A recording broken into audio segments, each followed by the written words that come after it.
Welcome back to another episode of Life Thus Far. I got my host, my co-host, Valence Michael, and my guest today. You guys are in for a treat.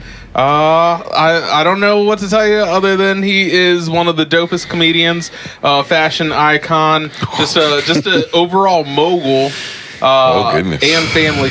Valence's cousin. My blood, my familia. Hey, how y'all doing? Hey, buddy. Clap, clap, clap, clap. That's good to see y'all, Snaps. Yeah. Yo, Good to have you. it's weird because I see your face so much. Just editing stuff. Yeah, because you were in one of my shorts, and people always like every couple of days somebody be like, "Yo, I watched the short. Yeah. That dude was so good." And then it's like, is he supposed to be you? I'm like, he has a nervous energy like me. I do. No, but I feel like I've been around you, like we've hung out so much that I know your voice. Like you have a very unique cadence. Oh.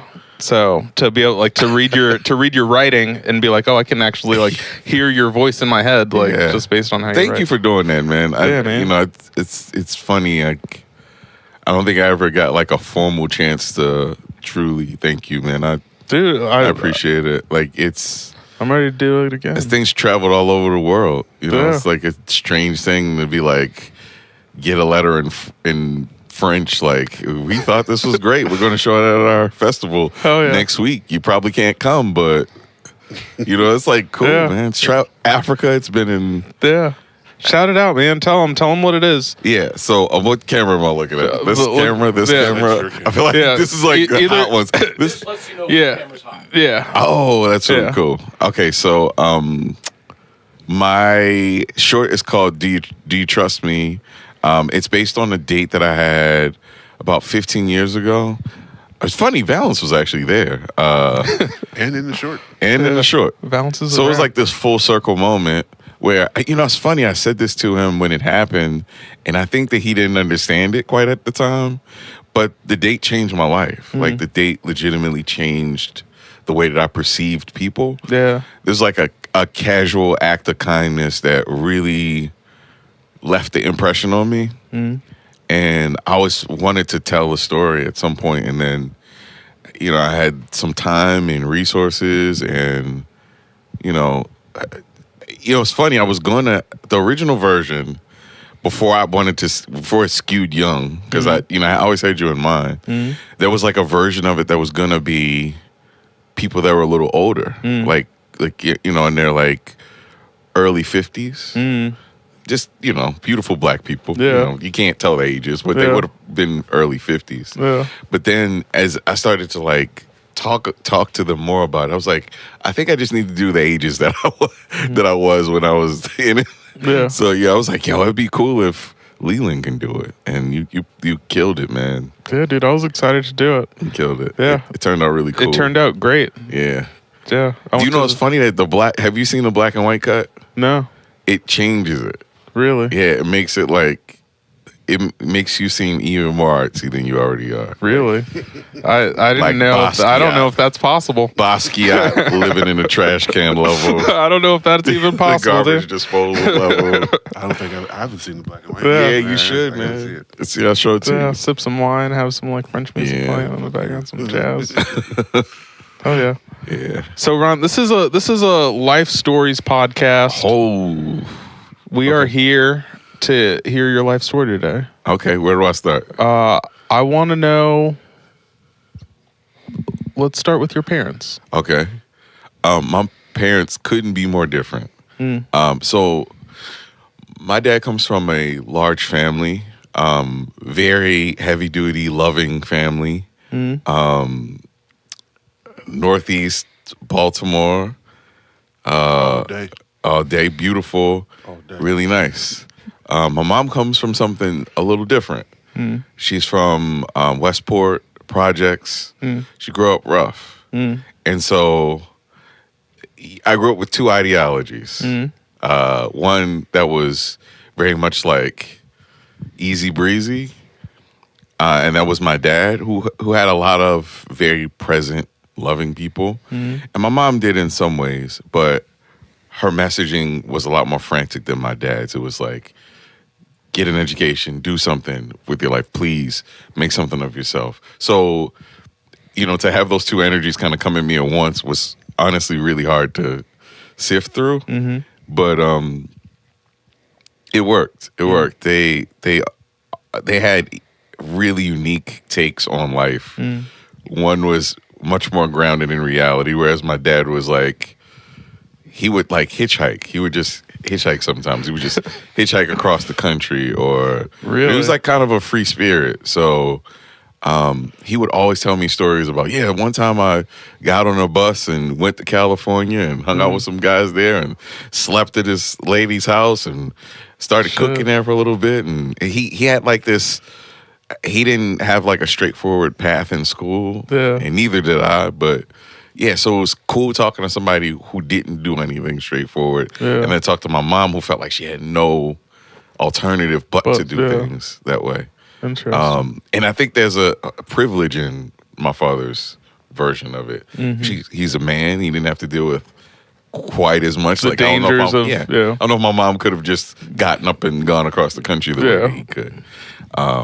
So, it's funny thinking about that stuff. But, they were loving people, both educators. My dad was... It's strange saying this now because it sounds like really cliche because people throw around this word a lot. But my dad was a genius. He was a math genius. He would talk about engine combustion and taking apart engines. He would call me sometimes like 12 in the morning and be like, "Yo, I found out about this crazy engine that BMW is putting in the car." I'm like, "All right," but that's what one thing that he taught me was to just respect other people's perspectives because he didn't have a perspective that I shared. I wasn't obsessed with engines and computer programming and stuff like that. So, it's wild, man. And then my mom. Well, hold on. What was the question? I'm sorry. I'm like about your parents. Yeah, about my parents. So my mom, both also an educator. She got a degree in marine biology. And was the head of education at the aquarium. That took a long time, but when she first started, she was basically teaching classes, and then she worked her way up to eventually become the head of education. That's dope. My dad did software for the military, and then he wound up working for the government, just IT stuff. But education was always a thing for them, and I hated school. I got into a lot of trouble. 3 high schools, a lot of fighting. It's funny, man. It sounds like I'm making it up because I'm not like that anymore. It was like, it sounds weird. I'm like, I used to fight a lot. I was pretty confrontational. I didn't listen to anybody. I had problems with authority. It was like, you're so true. I'm like saying it in a monotone voice. So it couldn't be more different now. But so that's the two energies that my parents were. It's funny. Both of them are artsy though. My dad wrote poetry. Sick. Which I didn't know until, it's so crazy. I didn't really know until almost the end of his life. Really? Yeah, real crazy. How'd you find out? Man, he would my mom would tell me that he wrote poems. They'd separated pretty early in my life, but they maintained this friendship that was like weird. So he would call me. First question he asked is, have you talked to your sister? Have you talked to your mother? First thing he asked every time, no matter what they were going through. And they always had this like cool friendship on top of just creating my sister and I. That's what's up. So, there was always like this weird version of parenthood that I saw that I was like, man, people can get along. People can thrive in that way. Man, I don't know if this is like a place to open up about it, but I'll try to do this in a way that's respectful. My dad had some issues, and sifting through that stuff as an adult, forgiving people on that level, like he had some addictions.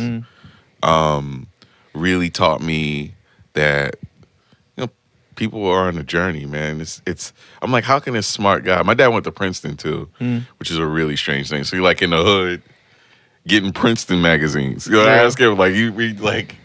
Get a Princeton magazine every once in a while. It's like a very strange thing. I still get like software magazines to my house in his name. Very strange, man. Like, so it was like this dude. Like, I'm at a bar on Greenmount Avenue as a kid, sitting on a stool, talking to a man that was like just a couple years removed from Princeton, just like in with his church, which was. You know, just these social situations where, you know, I don't think he felt aligned with, although he was a really smart person, I don't think he felt aligned with those people. He was very much like a street level dude. I mean, not to be, he was, man. Like his friends were just regular people. It wasn't like he was like, I'm talking to this genius in, you know, Silicon Valley. He did not prefer that. He preferred just being friends with random people that he grew up with and talking to them about engines and you know what I mean? That's super cool.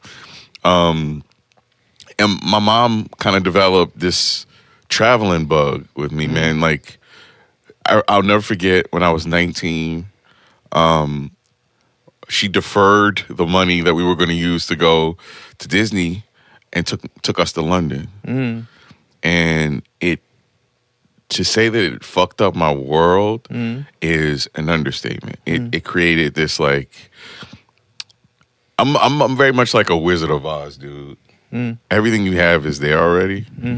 And I think that it's like a dark room. I think of everything you have, everything you need is in this dark room. It's like your consciousness, your awareness is just this big dark room. Everything you need is there, but you need light. You need to light things up in that room to connect the dots. And traveling created this awareness that there was a world bigger than the hood I grew up in, that there was a life that existed outside of it. And it became infectious. I was like very big on going places. So, you know, first time I got a car, I was like, Valence, let's leave where we are. Let's go someplace else. So you drive around all the time because I was like, there has to be other stuff. There has to be other groups of people like us in other places.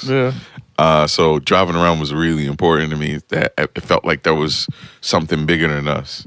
I'm not one of those people that's intimidated by that idea. Like, you know, like Neil deGrasse will tell you like, oh, we're just little tiny pods in this. Some people may take that and be like, I guess I don't mean anything. And I take it and think we mean everything. These little cogs in the whole thing that makes it work makes you important. You know? In this time right now. So, it's important, man. You're important. You know, you're important. You know, it's like a important thing to know. Talk about where you grew up. Northeast Baltimore, Waverly. So used to go to the neighborhood's so different. Everything's so different than it used to be. So if I paint this picture, it's gonna not seem accurate. Someone's gonna go there and be like, "This is really nice." This is spectacular, honey. You lived in Waverly. So it's changed a little bit, right? So like where I was, the neighborhood was nice, but I lived beside a field. And that field was prostitution and dog fights and syringes and, you know, it was not a day that I didn't hear a gunshot. And it was loud. It was very vivid. I remember listening to gunshots on a regular basis. And Valence and I lived within a couple miles of each other. And my grandmother, so my world revolved around home, school, Aunt Valerie, and, you know, but then there was another world. I would go to the projects in Westport. So like there was like that, but then there was the projects, which was like, it didn't compare. Like there was no, people would tell me that this neighborhood was bad. And I was like, I just saw. But have you been to the projects? I just saw a kid beat an adult over the head with a crutch. You know, it's like, it was like that kind of chaos. But you know what was very, very jarring as a person, and it's not even a purposeful thing. When you have parents that love you unconditionally, and your house is safe. But then you go outside, and everything's not safe at all. Yeah. It's jarring. It feels like you're not all the way prepared for the world in the way that you should be. Yeah. Like, I'd rather my mom punch me in my stomach every once in a while. I'm like, toughen up, motherfucker. See, that's what I had. So I've known everything was never safe. Oh, Jesus. So my mom always wanted me to go outside, but it was like, and sit on the fucking porch. Yeah. Because it was like, she didn't want me to go anywhere else. Right. In the 90s, dude, you had kids coming up missing. A lot. A lot in the 90s. Drug problems, people, shit happens outside. But it's like, don't be in the house all the time. Okay. Yeah. My alternative is sit on the fucking porch. Yeah. That was it. And like, I couldn't go around the corner in my neighborhood because it was like, stuff would happen. But like I said, the love was there, and I had like I said, I had these jarring differences. Like I was like in the projects, and I would come to home, and it felt like that wasn't the same. So I wasn't afraid of almost anything. I mean, I was afraid of like the scariest thing in the world, and Valence can maybe attest to this, was the idea of being in a wheelchair. There was like people that we grew up with, accessibility that were issues walking in Baltimore. around, would get shot and then they'd be in a wheelchair, or they die. People would die, but that was like a thing. It was like 3 or 4 people I knew that wound up in a wheelchair, and I was like, is that what happens to you? If you live after you get shot, you're gonna be in a wheelchair or have a shit bag or something like that. Sure. It was like all that stuff. Sorry, I'm just painting this picture for you, the type of fears I had. Yeah. Some of them were rational, some were irrational. But like I said, the love was always there. What's your most irrational fear?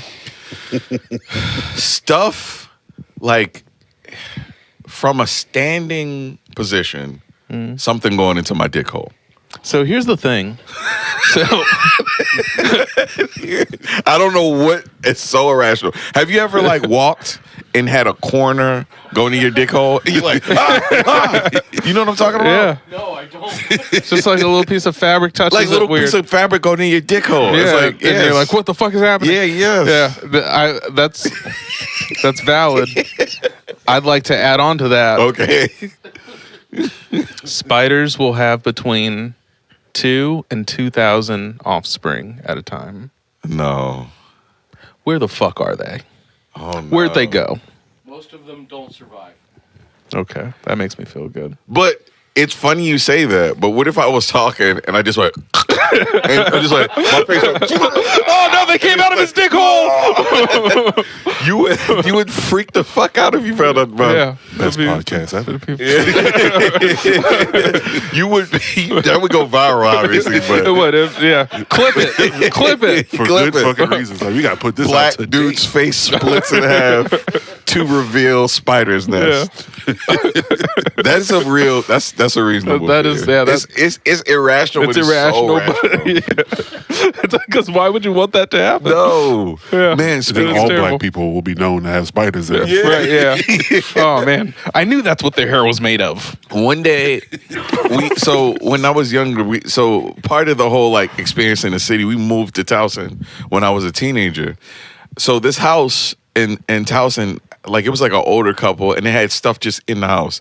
One of the things was a refrigerator, and when we opened up the refrigerator, it was an orb. Oh, It looked like no. it could have been like a. It looked like it might have been an orange at one point. Oh no. When we opened, I guess the oxygen hit it, and it went like aliens. It went, Oh, and this like stuff started coming out of it. Oh, And I fuck. was like, that. No one should ever be exposed to Ever, stuff like dude. that. And I dreamt about that. Sorry. You talk about the spider thing. It's like, Sometimes you see some things that you. yeah, sorry. Yeah. Sometimes. Give me Yeah. another life question. I'm sorry. I feel like I'm throwing you. Well, I could tell you that you guys moving to Towson actually opened my world up a little bit. Oh shit. How old were you when you moved to Towson? Yeah. I was like 14, 15. I was like 14, 15. The problem with that is 14, 15 is too late to have a new world in that way. No. You kind of have your formative idea of the world in some ways. Like I had experienced a certain amount of death, a certain amount of shooting, a certain amount of. So don't get me wrong. Your world can change, but the base feelings you have about, they kind of are there. So like I'd say that like 13, 14 is when you're like, this is my world. I know I only know this. So I found myself in Towson feeling like it was free in a way, but it still had some change part to of it. you wants to like grab people by the collar. Don't you know you could end up in a wheelchair? There was like a freedom to it, but also like a very acute awareness that this wasn't that far removed from where I came from. Yeah, so 15 minutes. 15 minutes. And I think that if I was younger, I would have felt different about it. You know, I would have felt like the dip would have felt like tremendous. That change. But yeah, I can see. I honestly, as he's telling me this, couldn't understand how it was a different world than where I came from. I remember like one of the first things. It might not one of the first things, but one of the big things we did in Towson was, because this was like, 97, 88. This game, WWE Attitude, that came out. And this is the first time a mall was kind of in walking distance from where any of us lived. Yeah. You know what I mean? And it was still a good little hike, though.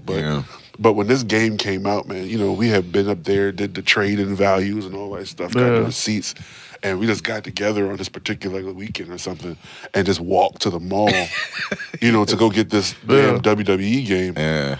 And, that was so different from living in the city, because even if I could have went somewhere and got it, I wouldn't have felt safe walking home with that video game in my pocket. You know what I'm saying? Yeah. Or just the fucking GameStop bag. Yeah. Right. 3 black dudes walking down the street and we all got like a GameStop bag, happy as fuck. Somebody's going to interrupt that in the city. You know what I mean?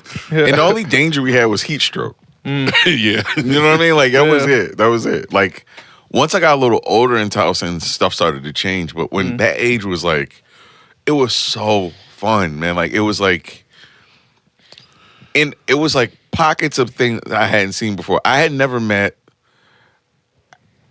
African students that like chose an accent. So like I was like around a Ghanaian neighbor, like Ghanaian family. It was like 10 of them, and they just had this like Valley Girl accent. Oh, really? It's like, oh my God. It's like a chosen accent. It's like I wound up working at a couple places, international companies, and you realize that like it's an accent that people use to get by. It's like it's like what can I sound like? A California Valley girl. Whatever their code switch is. They could come from Texas, they could come from California, they could come from Canada, and they all have that like chosen accent that they've kind of picked up. That's They can check this out like that. Yeah, it's like the middle of it's like what sounds safe? This like middle of the road. That's fun. Yeah. It was interesting. Yeah. But I like Towson. I still love it. I don't love it as much as I love Baltimore City as a whole. Like I always find myself coming back at some point. Coming back now. I'm moving back to my childhood house, Hell yeah. So that's a whole Waverly. Yeah. Hell yeah. Yeah. That's sick. It's interesting, man. A lot of memories. How's that? What's in the field now? It's a park, but unkept. Like if it's like, but that's your house now. You got to like call the city and be like, get on their ass. That's what I didn't realize. Like so white people didn't have like a civil rights movement. So what they choose to do is like, call your local. Call your congressman. Here's your alderman. I didn't know that was like that thing. They're like, you get with the comptroller. Yeah, man. You create some urgency in the neighborhood. I know my neighborhood representative. They put me on, and I hit them up. So they're like, just send me some things to get done. Yeah, send me some. They're like, send me some pictures, and we'll get on it. I'm like, this is how it works. Yeah, dude. Yeah, we got to let our powers combine. I didn't know any of that. Our neighborhood. Yeah, man. What was school like for you when you were living in Waverly? So I went to Margaret Brand Elementary versus school in Towson. Oh God. So my mom did not want me to go to any public schools. So she almost because she knew what it was. Yeah, she almost went home, became homeless, trying to homeschool, try to get us into private school. Oh, really? So went to a Catholic middle school, Catholic high school that I got kicked out of my freshman year. What'd you do? Fighting. A little bit of fighting, a lot of disrespecting the nuns. It was like I hadn't. So middle school had nuns. Those are nice ladies. Let me tell you something, man. They only throw it back for Jesus. They're tough, bro. I got a stapler thrown at me. I got punched. Yeah, I punched by a nun. Yes. So I'm gonna shout in the chest or the I'm gonna shut them out. For one thing, let me tell you. Yeah. There's a group of black nuns in Baltimore called the Oblate Sisters of Providence. Look them up. They have an incredible history. I had a mostly positive experience, but they're tough, man. Like they deal with very tough people. I mean, I wasn't the toughest. I was nowhere near it. I mean, you went to sleep immediately when she punched you. Yeah.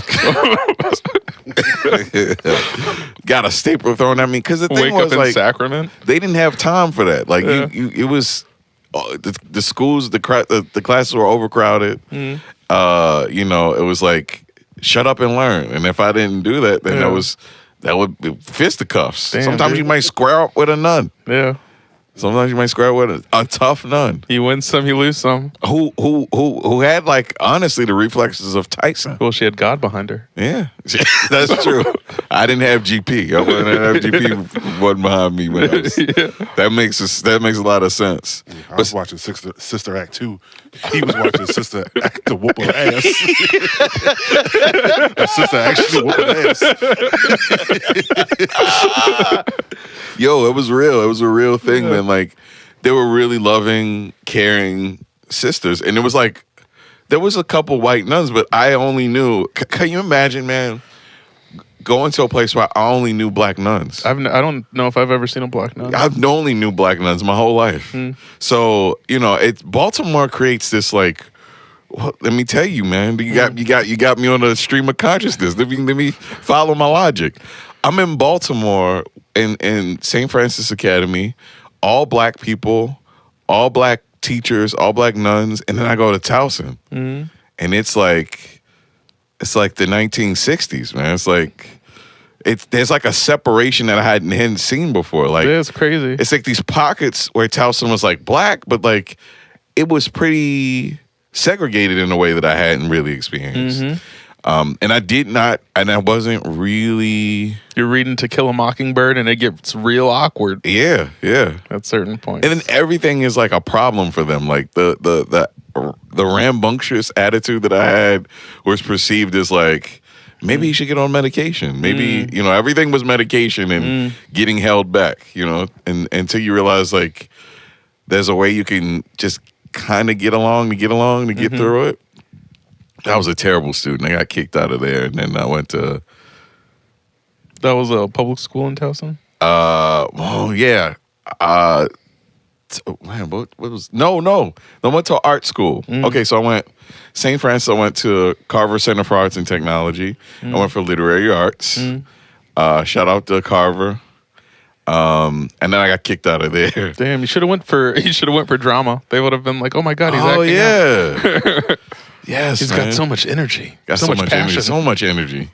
And then I went to Towson High School and graduated from there. I knocked somebody out my senior year, though. How did that feel? He called me the N-word. He was a white dude, called me the N-word. So it felt like, you ever see that meme of Martin Luther King in the clouds? It's like a real. He's just like smiling down. Yeah, he's like, you better whoop this white boy's ass. Yeah. Oh, so I hit him with a. There was a ghost Martin fist around your. Yeah, man. There wasn't any chicken box places around, but I gave the motherfucker a 3-piece with the fries and the yams. Word. And this was post Columbine, so there were like cops in schools. This is the beginning of that. Columbine, for all those that don't know, was the first real big school shooting that occurred. And I went to Towson High School, so it was like, what's the name was there at the time? The swimmer, Michael Phelps. Michael Phelps was a year younger than me. So imagine being in a high school where a man was like being celebrated that was younger than you, just like a savior. It's like white Jesus is here, and his name is Michael Phelps. Yeah. And he was so fucking amazing. He was like breaking records left and right. So it was like really crazy to be at a place where he would come for like 2 days, disappear, and then you see him on TV doing his thing. But yeah, it was an experience, man. Crazy. Well, let's dive a little bit into the police presence in school, because that's definitely something I had to deal with a lot. Yeah. And you did see like a uptick in that after school shootings and like bomb threats and all that became like a thing for at least 2-3 years straight. Still, yeah. It was a crazy thing, man. Like, particularly if you had done something already. Like, I knocked the kid out. Like, I wasn't like, he didn't just like. But you just did what the nun showed you. Yeah, I just roll with the punches. And so like I was like on their radar a little bit, and I just wanted to get out of school. Like I just, this confrontation was so random. So I was doing like work study, and I tried not to stay in school because like I didn't. You know what police presence did too? That was like, I also saw like a uptick in just kids getting in trouble for drugs. Like I there was a narc in our school. There was a kid that was still like a 30-year-old posing to be a. There was a dude that played. He fished. 21 and he played Jump guitar, and his voice was crazy. And he had like, he was trying to act like a student. And I was like, man, this guy is soulful. He has too many hobbies. Yeah, I was like, how do you? Yeah, how are you? No one's this well rounded at 15. Yeah, like what the fuck are you talking about? He's like composing whole songs. Yeah, he's like, no, dude, let me tell you about the universe. Yeah. It's like real cool, real nice dude. So I was taking care of my daughter this week. I mean, my sister. So then one day, like 5 lockers got raided, and I never saw that kid again. Dude, you got 21 Jump Streeted. 21 Jump Streeted the shit out of us. That's crazy. Narc. Yeah. Super narc. Yeah. I wonder how he's doing. I hope he sees my face. You guys like Oasis? Wasn't this place wonderful? You know what was really good? Marvin Gaye. Like, Marvin Gaye, like, right. Fucking, of course, but what are you talking about at the same time? Like, you bringing up Marvin Gaye in the middle of a conversation, sir. Yeah, so that was wild. Yeah, but the police presence was there, man. Like, it's for kids. I mean, and it might not be like that. I think they started to, it dipped a little bit later on, but you could not go anywhere without there being 3-4 cops in a school. I mean, there wasn't one for my school. There were several, and it was intense. Yeah, because people did not want a situation like that to happen. Yeah. And little did we know it kept happening. Like it kept more happening. so now than ever. Yeah. It was weird. Yeah. Where do we go from here, man? School shootings? Yeah, I feel like I'm Columbine happened. Well, I can tell you, from my being around this motherfucker throughout those years, things definitely got interesting when this guy got to college. He started being more so like his father with the side projects. Just a genius. Yeah, and those little activities that you get into, right? Oh, right. And this is going with him was like the first time I even went to like a college campus. You remember this? Why I went with you? No, remember. When you were doing the radio. Oh shit. Okay. Yeah. So maybe I should start. Maybe I should start from like when things started to get crazy. Yeah. As creatively. So when I was 19, I started a clothing line called Status Apparatus with a friend of mine. And it Shout out Status Apparatus. Status Apparatus. Put me on my first billboard. Yeah. In the middle of the city, man. In the middle of the city. Crazy, Leland. You're like a connective tissue in my story, and of course Valence is too, but fucking crazy. So what happened was, let me tell you how all this stuff started. I was a huge clothing and sneaker fan, and a lot of the inspiration honestly came from his brother. When I was younger, he used to just leave out of the house. Shout out to Tuna, rest in peace. Would come outside in the coolest shit, and I'd be like, how the fuck does he have all that stuff?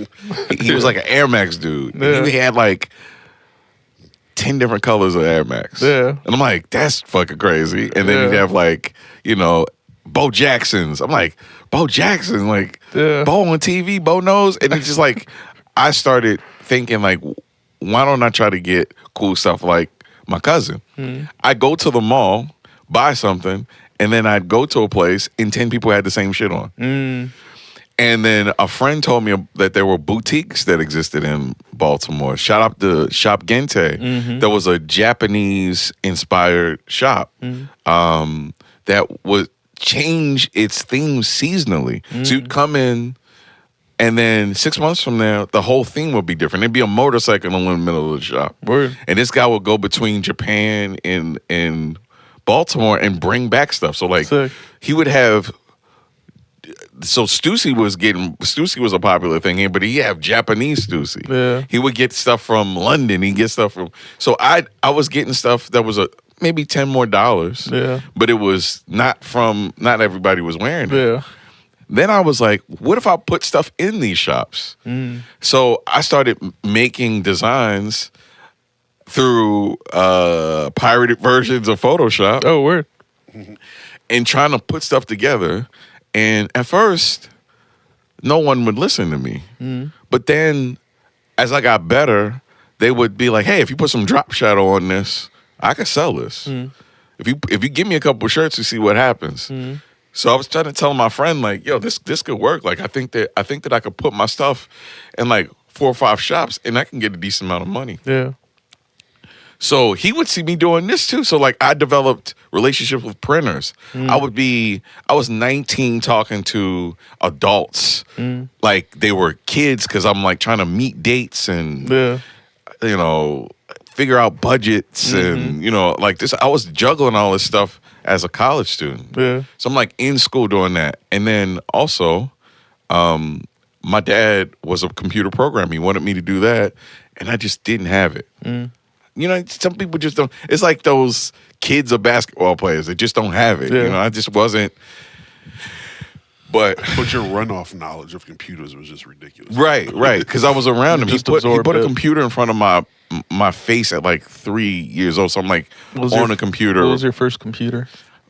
Man, it was the size of a room, and it had like these discs that were the size of like almost like records. It was like these squares, and I would put them in, and it only had like 5 megabytes. 2.5 megabytes. Qbert and shit like that. And it was like he taught me command line and stuff like that, and that's what I would do all the time. So Valence would come over and watch me do command line as a little kid, like, hold on, let me play this game. And I'd be like, that's a floppy disk. I didn't know shit. Yeah, so I was always in the computers because my dad would always have them. He worked there. They would, the ones that weren't quite as new, they let him use them. And, so that was a thing. And because I couldn't do any of those things, because I wasn't a computer programmer, I was in community college. I was in community college for 4 years, by the way. A guy said to me... that's what it's for. It's for the community. Yeah. He was like, you talk so fucking much. Why don't you try doing radio? And I was like music? You got a radio voice, too. Thanks, man. Yeah. And he was like, you like music. You talk to me about music all the time. Why don't you try to do radio? So I decided to change my major from English, which was probably going to be it's probably going to wind up an English teacher, to that. And then another element to this, I also tested video games in Hunt Valley. So I was a full-time student working on radio, testing video games. And then I'm going to throw another thing at it. I was interning in D.C. In a radio station. Sure. I worked at XM for like a year. So like he would come. We also was making beats around this. Was making beats and stuff. So I was doing all that stuff at the same time. So he watched me. This is the Tempo Tantrum days. Yeah. Tempo Tantrum was the name of my radio show. Oh. Do you know why I started doing Tempo Tantrum? What? I fell in love with a girl who wound up going to Ghana for a year. And we couldn't really talk on the phone regularly. So you were like, out of display of my love, I'm going to do a radio show and you can listen every night? With a playlist. Mixtapes. Yeah, a playlist. You're such a romantic, dude. Thanks, man. So the Tempo Tantrum, music, all that stuff started as a radio show that I was using because I couldn't talk to her all the time. These like radio podcasts that I would put online. And this is before podcasts. I was podcasting. You heard it here. Ronald did podcast first. I'm not like Soulja Boy, but I was. No, Ronald was Soulja Boy first. Ronald was Soulja Boy before Soulja Boy. I was podcasting in like 2021. No, I'm 2001, 2002. Yeah. When it wasn't cool. Like, it wasn't cool at all. I remember telling people that I did a podcast or that I did radio, and they were just like, this is not a thing. And he would come out like... They were like, yeah, you're going to read books next? Yeah. I don't know if it was like every month, every week, but he would have like this cover art that looked like a mixtape. And he would write stuff on the mixtape that was basically... and themed with that show. That's fire. Show, yeah, like soul surgery. I would have like a guy getting surgery and his chest open, and then music coming out. Like I really tried to do a thing, and I had a pretty good following. The shows went to the dorms in Towson, so people would call in and request songs and shit. Like it was. It doesn't feel like... What year was this? This was... I graduated 2007, so maybe 2005. Sick. 2004, 2005. So, like, I'm putting this stuff out and being busy. Did you have a radio name? No. You just went by Ronald James? Yeah, so that's a good name. That was the weird thing, man. Like... Ronald James, will you play that new Chingy? Please. That was the hard part about it, right? Like, I felt like I was cool enough to have a radio show, but not cool enough to have a name.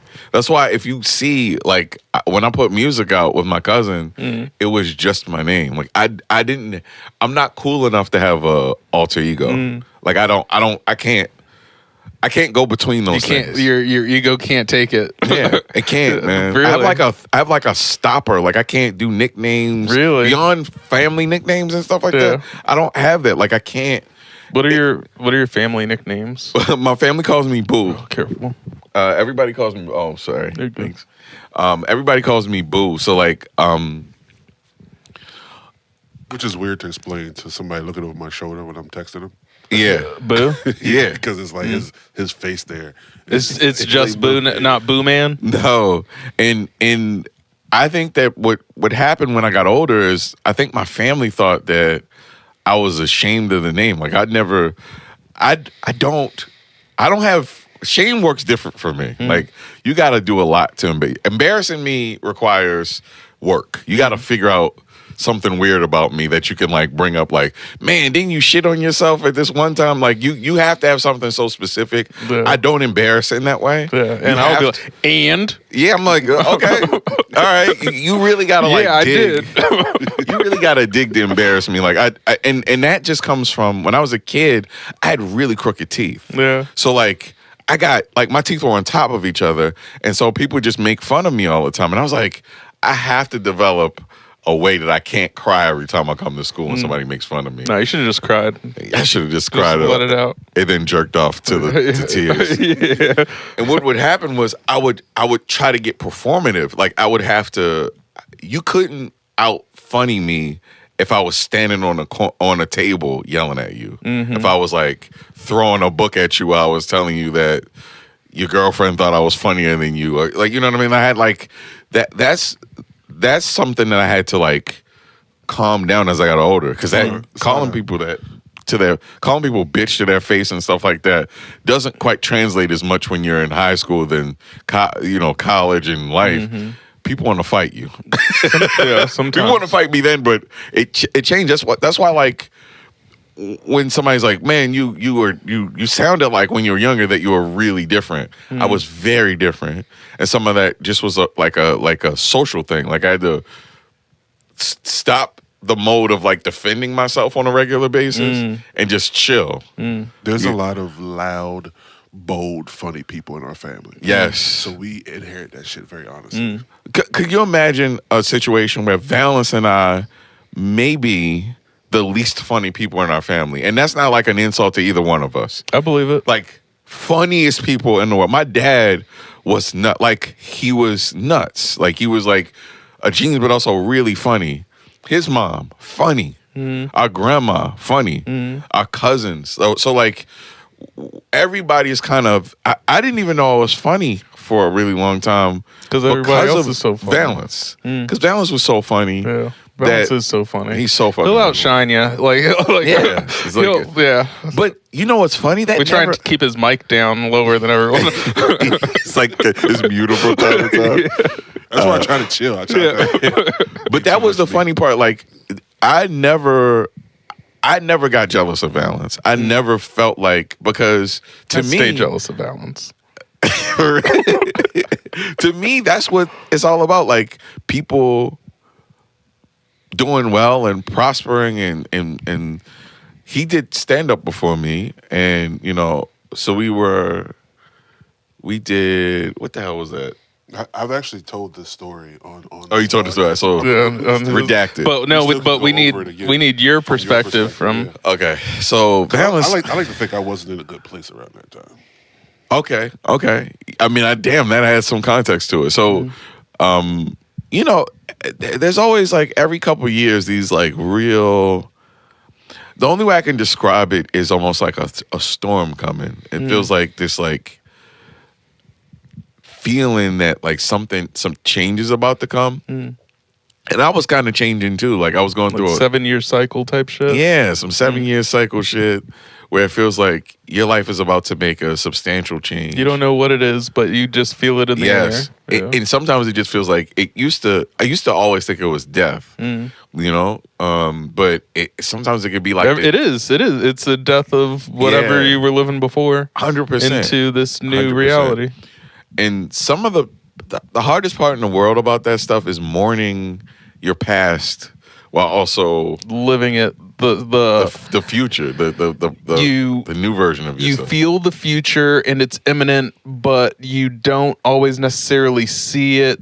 Like your 3D reality, the physical is still the same, but you can feel what is here. Yeah. And your body can't help but know things are changing. Yeah. It's a wild real. feeling. So, we were both going through some stuff. Like I was like trying to figure out what adulthood was looking like. And we took up a class at a synagogue. It was big improv. We did improv. And it went really well. Like, that's one of the weirder things. It's like, why didn't we do any of this earlier? We took an improv class together, and they were like, you guys are funny as shit. You guys are really funny. And they kept saying it about us. And it wasn't like, it never felt like, one thing that I thought was really interesting about it is sometimes people can kind of get into improv and go, cha-cha-cha-cha, and kind of take over. Yeah. It wasn't like that with us. Like, we were just like making a scene funny, and they were just like, you guys are funny. And along the way, I think a guy told Valence that he should try to do stand-up. This like really funny, well-dressed black man. What's that guy? What was that dude's name? Like, he was like AJ, really cool guy. Told him that he was funny and he should maybe try stand-up or something. And I went to Valence, tried it, and it was one of those things, man. Like, where you could feel something just happened. Yeah. There's like these changes like that. You felt something happen from watching him perform. Yeah, it's like the date. It's like the date that I described. You could feel something happening, like something. The course of our lives is are about to change. Even if I'm not a part of the stand up, because I was like, I'm gonna be his tour manager. That was what I was feeling. I was like, I'm gonna just be along with him for the ride. I was like, this is cool. And even if like I did that forever, that would be cool as shit to me. That's what I'm trying to do, dude. Fucking ride his coattails, milk that cow for all it's worth. I was going to his shows, and he was like on these brutal shows. Like, it wasn't his fucking fault that the direction of them. They were just real rough shows. It was like 20-person bringer shows. You know, it's like Dave Chauffeur shows. Yeah, just insane shows. Yeah, and then you go up and like 5 people are actually crowd members. The rest are comics, and I kept watching him do shows. And then the paid ones that he did, he killed, and he brought something different. Like, I feel like there's this box culturally that sometimes we feel like we're in, where you feel like there's like only a couple things we could talk about. And Valance was one of the first comics that I saw face to face live that was doing like self-deprecating humor in black rooms. And they were just like, this ain't for me. And I think he made them understand it at a point. You know what I mean? And which was a thing. It's like that's like damn near gymnastics. Yeah. Because we culturally do not like self-deprecating humor. Yeah. It is not a thing. Yeah. Like there's parts of it in conversations you can do, but I'll give you an example, man. One time I was at a small town, and this isn't even like just black people. This is like small town feel. I feel like it's a 2-part thing, the self-deprecation thing. I feel like there is a cultural self-deprecation that has been ingrained to us through like self-preservation. Oh, right. Yeah. So like if your dad was worried about like an enslaver taking you and selling you, he'd be like, "Oh, my son, he's not that smart. He's not that strong. He's lazy." Yeah. Right? Where really like there's pride and joy. Yeah. And I feel like we have that, but then there is the other thing where it's like if we're talking to each other. Yeah, and like you're being self-deprecating. It's like, nah, I don't like that shit. Like don't talk about you like that. You know. I'm not gonna agree with that. You gotta tell me something about how you didn't get along with. You're ugly because you didn't get along with a girl. That's not the move. Yeah. And so he was in these spaces doing this humor, and it just fucked my world up because I didn't think that you could do that. I hadn't seen a lot of comics that were doing that. Even Dave Chappelle, like was one of my favorite comics, doesn't really do self-deprecating humor. And eventually he told me I should do it. I should try to do stand-up. And I was like, wow. It was like, if it was heroin, I would have talked him into it. Like, this drug is fucking amazing. Don't do heroin. It's been so long. You see how bad it is. Yeah. Don't do it. Yeah, don't do it. But yeah, it looks great. You have to know what this feels like. Yeah. You have to know what it feels like to put these fucking words together in your head. Right. And then get up on stage. What was your first show? Big mistake. What was it? It was a big mistake. It was as a Dave Chauffeur show. And by the way, this needs to be said, man. I know that there was a lot of controversy with Dave Shout Chauffeur. out Dave Chauffeur. You're the most important thing that's ever happened to Baltimore comedy. Yo, that's an understatement. For real. He really put butts in seats. He knew how to put shows together. And even though he didn't like to physically look at comics when they were going on, he had like a secondhand embarrassment about it. Like he just didn't want to. He wanted to hear it. He didn't want to see them. He didn't want to see any of the gestures. He's just like, I just want to hear the comics. So he turned his back and like listened to them. And then he would like talk about the flow. He's like, the flow of he gave. Dave Chauffeur would give incredible notes, by the way. Like he'd be like, "You're pacing this out a little. This joke deserves more time. Pace it out a little bit." Dave Chauffeur helped. He did more help for me in those couple years than I had ever had. And I've always wanted to thank him for that. He was more about the performance. Yeah. Instead of if you were actually funny or not. Because like those rooms weren't really the best rooms to judge what was funny. Yeah. Some days it'll work, some days it won't work. But he was definitely more so into the rhythm, your rhythm and performance and pacing. And I made a mistake. I made a fucking huge mistake. I invited Mr. Popularity. 30 people, Jeez Louise. and they invited 30 people. Holy shit. So my first show was like 80 people. You should have sold tickets. I know. He packed that place It was out. packed. Yeah. I was mad I wasn't even on the show. Yeah. Like so many people. Right. I was It's like, like, I damn, wouldn't I be should have on been. that. I should have been there. Yeah. And I recorded Which venue was this? That was Tavern. Red House? I think it was Red House. Canton? Yeah. Yes. Shit. So that was my first show. That's a tiny fucking room for 60 is. people. It was 80 people. Fuck. Yeah, because the other comics had to bring 2 people. and then made him go on last, right? Yes. Had to keep the crowd. Yeah, otherwise they would have walked. Yes. Now you have 60 people upset with you because they just watched a bunch of mediocre comedy. All of your coworkers are like, yo, what the fuck? All of their friends are like, yo, what the fuck? You better be good, Ron. It's 11 o'clock. Yes. And it created.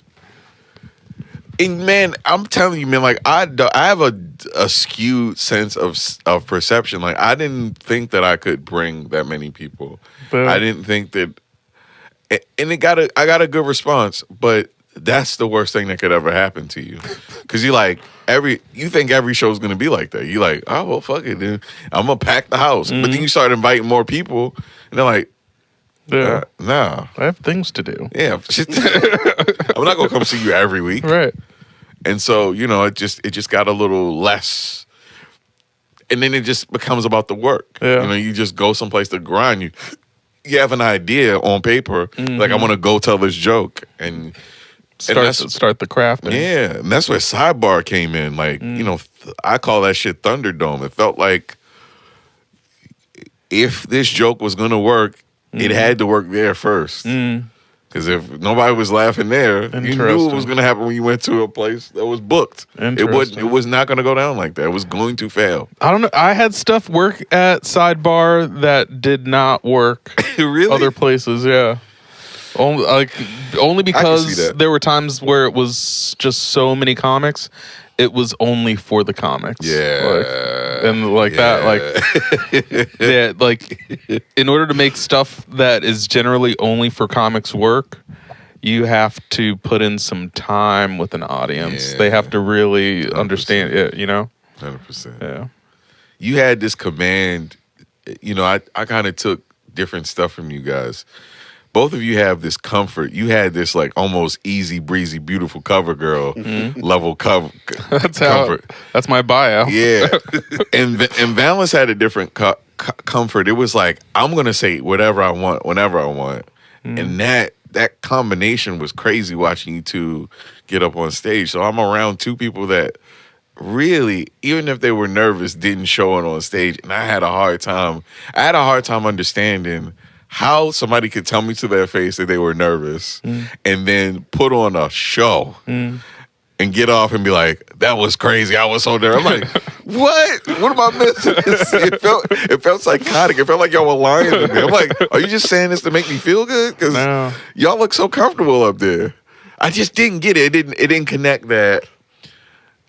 There's a thing that happens. There's like almost like a self-preservation that happens when you get up on stage. Be like, your perception of how well it's going to do can be very different than these jokes are funny. This is going to work. So that confidence in these ideas just did not sit well with me in my head. I didn't understand how somebody could tell me they were nervous, get up on stage, kill, get down, and like shrink down the, Those were some amazing times, man. Yeah. It's a fantastic time. And Valance was so straight with me. I would get up on stage and bomb, and I was like, yo, I just tried these jokes in another place. He was like, be funny next time. And I was like, what the fuck does that mean? It felt like at first it felt like an insult, but he's right. Just be funny. That doesn't mean you got to do the same thing over and over again. That means that sometimes you got to try some different shit. Yeah. You got to mix it up and fucking... Yeah. I think if you could do cartwheels for 5 minutes and make people laugh, fuck it. Because some people can't do that shit. Right. We've seen people. We've been beside a person that was funny off stage and it just didn't translate. connect, yeah. And not to mention, it had nothing to do with their material. Yeah. Yeah. It's not like It's not. this subject matter is not funny. Right. You could take that subject matter and make it funny. It might not have was funny today, Yeah. but you could just take it back and go make it funny Yeah. tomorrow. I mean, even in the same night, I've done shows where I've killed and then went and did the same material thing, and I'm about to run it back and ate a huge dick. It feels psychotic. Yeah, it's just like, yeah, well, that just worked in front of fucking 250 people. 50 people, it doesn't work. Feels like a Black Mirror episode. Yeah. Like, One of us is lying. are we in the same reality? Like, I'm like, how is this not working? Like, I delivered it the same way, and I'm like, in on his balls. Like the same way I said in the last one. Like, why is this not working? Like, boo. Boo, that's not funny. Yeah. You must have tried that yesterday. It was funny, and then it's not funny today. How'd you know? All this confidence Yeah. for no reason. Yeah. As much as we could always circle this conversation back to funny, while you were going through all this, while you were getting your reps in, putting on a radio show, putting all this music together, making music, writing music, doing like the T-shirts, putting the clothing line out, the streetwear, traveling around Maryland, doing all this stuff, in stand-up comedy, going around doing all these shows. While you're doing this, you also had some health problems, some health complications. Oh. Yes. Don't go coughing now. I know. Trying to play it up. It's something I didn't really talk about for a long time. And yeah, man, thanks for bringing it up because it's a weird asterisk that I never talked about. Like, I would come to shows sick. And I just dealt with it. And so, and 11 years ago, I say 12 years ago, I was diagnosed with Crohn's disease. So the first time, this is like there's like a battle with it, right? So like, something's wrong with you, and then you can go to the doctors, and I was misdiagnosed for about 10 years prior to being diagnosed. Just like, so my doctor, the doctor that there was a postdoc that was in training at an urgent care, little white woman that just something about what I was going through just didn't sit well with her. She was like, "How often do you use the restroom?" I'm like, "I use it pretty often," but like, she's like, "There's something about what you're telling me that makes me believe that something's wrong with your gut. I'm gonna suggest you go to a doctor and get tested." And I was talking to this one doctor, and he asked a very simple question, changed my fucking perception of this stuff. He's like, when you go from work to your car, do you know where all the bathrooms are in that walk? He's like, how long is your walk? I was like, about a half a mile. He's like, do you know where all those bathrooms are? And I was like, yeah. He's like, where? And I was like, well, there's one in the sub shop in the back. There's one at this other store. And he was like, if you know that, something's wrong with you. So you're like, what? I like George Costanza. I like bathrooms. I gotta go. Yeah. And it really changed the way I thought about all that stuff, right? Yeah. So first there's diagnosis, and then there's treatment. And treatment can take years. So like, I'm taking medicine that's making me throw up, and I'm throwing up before I do a show, and then getting up on stage. Yeah. I'm also really skinny. Yeah. If you like look at videos of me from back then, I'm looked like great. That's what people say. That's what people say. It's like, that's the strangest thing in the world. You Like, see him, he looked fantastic. I'm like skinny as shit, Yeah. like bony face, and I'm like, I'm not tall, but I'm like 5'11", right? And I was like 160 at one point, and you know, for my height, that's not supposed to be a thing. I'm supposed to be at least like 180. Yeah. And you know, I it was a real battle, man. It was hard because every medicine I took would make me sicker. I would kill to be 180. I would literally murder someone to be 180. Yeah, seriously. Now that I'm like healthy, I've gained weight. So like it's like, man, I kind of wish I was sick again. Yeah. Fucked up to say. Yeah. Super fucked up to say. But Let me get some of them Crohn's. get that Crohn's back. Just a little bit. So there was like a thing, man, and what was even weirder was I took one medicine that made me stop breathing in the middle of my treatment. Fuck. My doctor didn't believe me, so I had to literally bring family in to vouch for me. And he was like, I think it's just your imagination. And I'm like gasping for air in the middle of a treatment. So yeah, my journey always has this asterisk. Like I never thought about it until, till the end where I was just like, I think I need to be more honest about people about this, because I'm like coming in a situation. The day that it kind of got crazy. I had a show in Southern Maryland for $120, and not a lot of money, but it paid. Yeah, and I was sick. I couldn't walk. I physically couldn't walk because I was so sick. And my wife was like, "There's no way that you can go to the Southern Maryland show. It's a 2-hour drive, right? And you're sick." And I was like trying to do so much, and I think that's kind of one of the weirder things that kind of comes from like trauma. Just like other people, like you take on your parents' trauma, right? I took on my mom's like urgency to be successful and work hard, and I don't stop. But I was getting sicker. I was getting being stressed on top of that can, exacerbate some of the symptoms. Absolutely. So I'm like losing more weight, getting sicker, throwing up more, looking better and better. Looking better and better. I mean, 6-pack and skinny jeans weren't at that time. So yeah, so dick print and the skinny jeans, man. You talk about puss bag magnet. I don't know why I said that. I don't know why I said puss bag magnet. I don't know why I don't even talk like that. We'll bleep it so they won't know what you said. Yeah. Redacted. Cover my mouth, please. Yeah, we'll blur your mouth.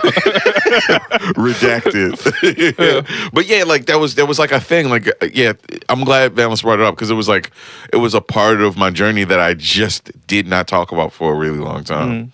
And so like I'd travel, I'd be sick, and I'm like, all right, my stomach feels like it's on fire, and I have to talk for 20 minutes. And I go home, pull over, throw up, blood coming out of my, out of my mouth. It's like, it's fucking hard, and I think that I was so like, there's an element to this that I just didn't put in, and that was like, my dad is a military guy, and I never thought about it until I had therapy that it played in this sometimes the way that he would talk to me about my problems. It was like, get up and get up and deal with it. Yeah. It's like, why you? It's like I do. I get up and deal with my problems. Why can't you? Moving around, so like you be sad moving around. It's like so like I you factor all that stuff in, and loving upbringing, but there's like all the stuff that comes with it. What they did, the tape that they used to put themselves together to deal with the world, they kind of try to put that on you. Yeah. And I'm like sick, trying to be okay. And they were really incredible about it, by the way. Like, my mom never really came to see me get infusions, but so I got this medicine that helped. So people don't know what Crohn's is. It's like your body, it's an autoimmune disease where your body's basically in a state as if I punched you in the stomach as hard as possible. It kind of stays in a healing state forever. Like it's constantly inflamed, like you got struck. So my body feels like it was always being repaired. Like I was always in the middle of being like recovering. How you watch a movie and there's a shootout, and everybody's like, "Yeah, I'm good," and then the person goes, It was like that. You were always in. Yeah, I was always in. Like you just found out your shirt was wet. So, it's like Blake, go on without me. Yeah. I'll be good. And then I'm like putting in the schematics for the bomb.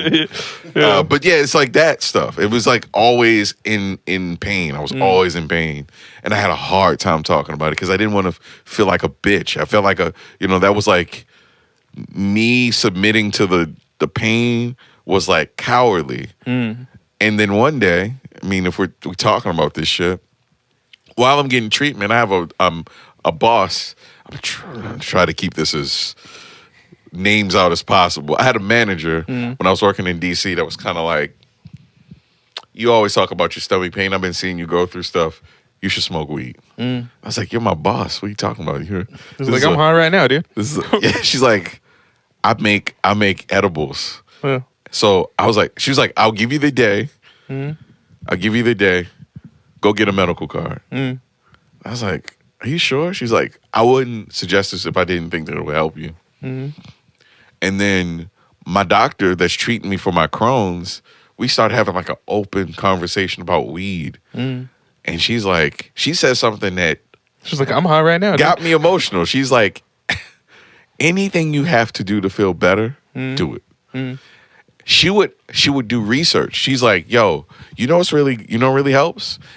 If you smoke and then get in the shower. I'm like, what was that gonna do? It fucking euphoric. It's fantastic. Yeah, it would and for a person in pain, like it would just make my whole body numb.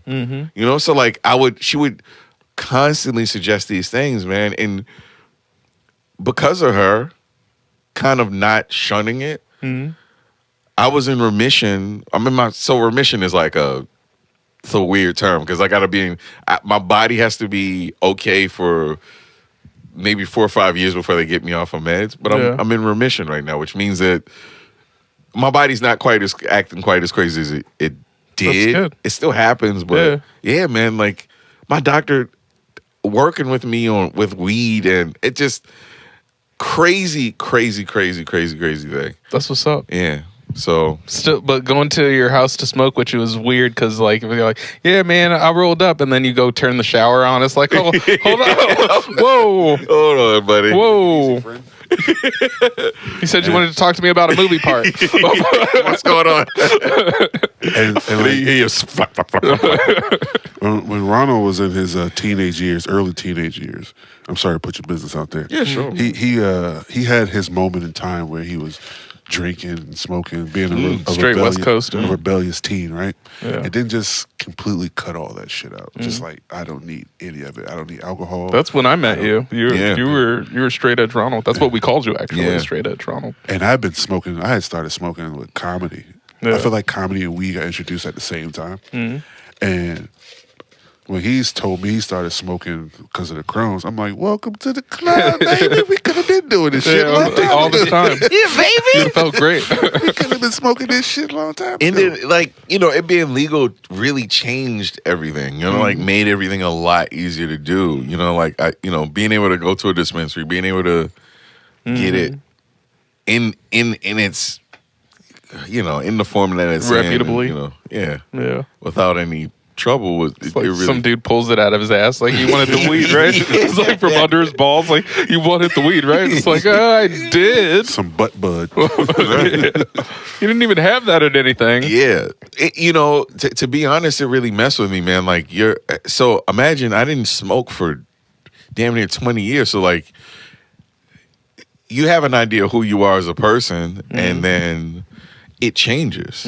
That's a rough thing for me, man. Like I have principle. I'm a principled person. There's some things I just don't do. And to have that stuff change really messed with me for a little bit. Ego death. Yeah, for real. So, and now really recently, I was like, if that is a thing too, why don't I try to eat meat? Like I did veganism for a little bit. Damn near 10 years. I'm like, why don't I try to eat meat? Like what if I'm not lactose intolerant? What if I'm not? What if my stomach was just the reason for that stuff? Yeah, that's what it was. Really? The Crohn's. So you just have a cheeseburger now and you're fine. Yeah. I wasn't lactose intolerant. Sure. I was just suffering from Crohn's. So you can enjoy ice cream. This motherfucker thought he was lactose intolerant and had an obsession for milkshakes. He loved milkshake. Every time he was out, he was like, man, I want to get a milkshake. Yeah. And it would just be I've heard this. I've heard. I love milkshake. I've heard you talk about milkshakes before. Love It would be milkshakes. the fartiest bastard. Yeah. And so it doesn't quite happen as much. Like, so, you know, dairy may mess with me a little bit, but I'm not trying to abuse it, but yeah, I've introduced dairy back in my life. I'm eating. Hold up, let me pause this up real quick. The next sentence that I'm going to say is pausable, and I apologize. I hadn't put meat in my mouth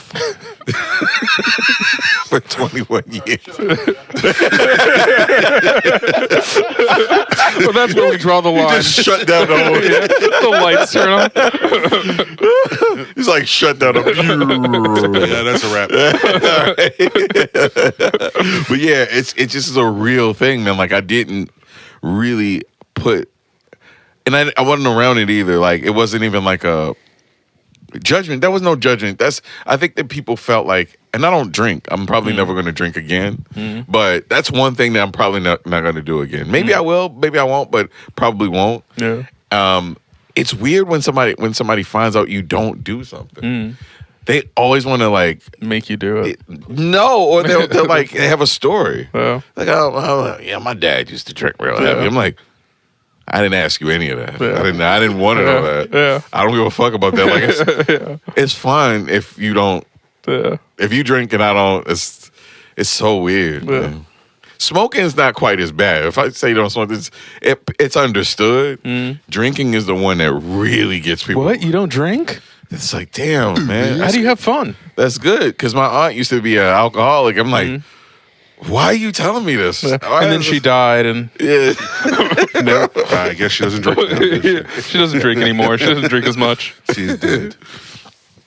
Yeah, I'm okay with you doing anything that doesn't cause you to give standing head in an alley. Standing head is like a real, like, you don't, just the laziest head that you could give. Yeah.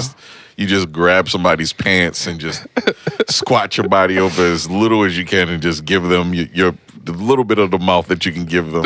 Yeah. Yeah. I always thought laying down head was the laziest head. No, squatting. I mean, if you're outside, if you're like outside, standing head is probably the laziest head. Yeah. It's like you don't want to bend your knees. You just want to kind of move your body enough to get to that crotch level. Yeah. I had a girl rest her head on my belly as she was going. That's pretty lazy. That's pretty fucking Yeah, lazy. that's pretty lazy. It's like, you know, It was like the most movement was me breathing. that is lazy. That is lazy head. It isn't even head at that point, right? It's just like a massage at that point. It's like a penile massage. Right. That's crazy. That is, yeah. Yeah. Shout outs to you. You know who you are. You know who you You are. lazy head giver. Oh my God. She heard my stomach growling. She thought that meant it was time to stop. It's like I could wait for a minute. I could wait for a minute, I've bitch. never been that hungry. Keep That going. I'm like, no, don't do this thing that's one of the most pleasurable things in the world, and then for me to get a egg McMuffin, I'll pass on that. Yeah. Yeah, it's crazy. Man, to go back to comedy, man, there's these proud moments of doing stand up.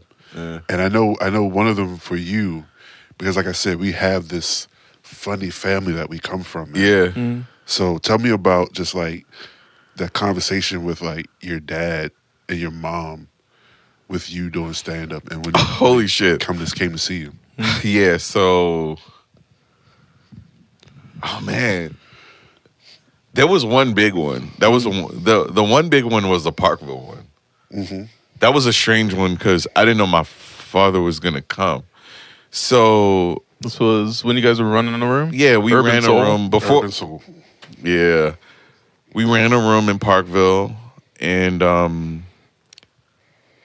my dad came, and he was sitting in the back, and he, he's an interesting dude, man. Like, he's so blunt. So is my mom. My mom is a different kind of, like a medical blunt. Like, she's just like, you have cancer. Like, that kind of, like, that's it. Like, that's it. Like, that's it. Like, she just is very, like, cold, blunt in that way. But she has a lot of heart behind it. It's just like, she doesn't want to, like, play with words. She hates Doesn't playing have with time words. for it. Yeah, wouldn't have time for it. And my dad is watching us do the set. Like, we're talking, and I went to the back, because I thought I saw him. I'm like, is that my father? Only one person I know wears. Which sounds like a joke at first. Yeah. Like you're on stage. Is that my dad? Is that my dad? Yo, and there's another thing I have to tell you about. There's a couple proud moments, and one of them, I'll talk about that later. But see my dad go back, and I'm like, hey, what'd you think? He's like, y'all curse too much. Y'all curse entirely He's not too wrong. much. But y'all are so funny.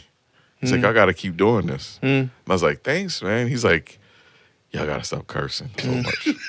He's not wrong. He was right. Especially this one. Yeah. What He's you so talking fucking funny, man. And, we had a real good dynamic at that place. Like, it was fun, and it was wild to see him there. Like, getting him out is a hard thing. Like, getting him to be social, because he, with the genius thing comes some social stuff. Like, I've seen him sabotage conversations. One time I went to go see him at we went to go get a haircut. This Jamaican lady, Miss Maxine, and she was like, what kind of haircut you want, boy? And he was like, a regular. She was like, what's a regular? He's like, are you gonna be cutting my hair? And she was like, yeah, I'm gonna be cutting your hair. He's like, I don't think I want you to cut my hair anymore. And it was like, I don't know what happened in that exchange. And he was just like, I don't want you to cut your hair. Can you take this off me? And he's just like, I'm like, Dad, you good? He's like, I don't want her to cut my hair anymore. I was like, okay. All right. She don't know what a regular is. Yeah. It was like a weird exchange. It was like too much talking for him. And he was just like, I'm done with this whole exchange. Yeah. A regular. What's that? Yeah. I think I'm done. Yeah. So just like, I'm done here. it was too much for him. Yeah. So, that was a real proud moment. And then when my mom saw me do stand up, she doesn't like me embarrassing myself to her. Whatever that version of that is. Like self-deprecation. But I told a really personal joke that maybe I shouldn't have told in front of her about, I'm not even going to say it. Is it the one that you got at community college? No, this is like about possibly have been sexually assaulted as a kid. Oh. And she was just like, why would you talk about that on stage? And the crowd thought it was funny, but she didn't. The crowds love sexual assault, though. Yeah, sexual assault jokes. They can't get enough of it. They cannot get enough. So yeah, she really got it when she saw me on stage, though. Then two more proud moments. I did stand up in Japan, which was out of this world, and came from a mistake. I was supposed to go to an open mic. There's a Philly bar in Shinjuku. Two Philly people got to Japan and started selling. They got to Japan and were like, "Go Birds!" Yeah, they're just like, this is gonna be an Eagles bar, and we're gonna get Philly beers. I don't know why that was like a thing. But I was supposed to go to an open mic there, and I reached out to a guy, a British English teacher, and he fucked up. That's real English. Yeah, he fucked up the dates. So I got there. To the pub. It's because they write theirs month. He thought about. He did it based on their time or something, and I wound up going there a day after it because of the time he told me to come. Damn. I don't know why he did it like that. I think he just should have told me that. But either way, shout out to Alex. Wound up going to like a paid show. Oh yeah. Hannibal Buress had just left this as a British pub called Good something. I have it written down somewhere. But yeah, so wound up doing a paid show. This guy asked if I was funny. And I was just like, if I'm not funny, you don't have to pay me. And that was it. He was like, cool. Was like, so I went and had an incredible set. I saw my first black man. He was from Atlanta. Hell yeah. And we had a conversation on stage.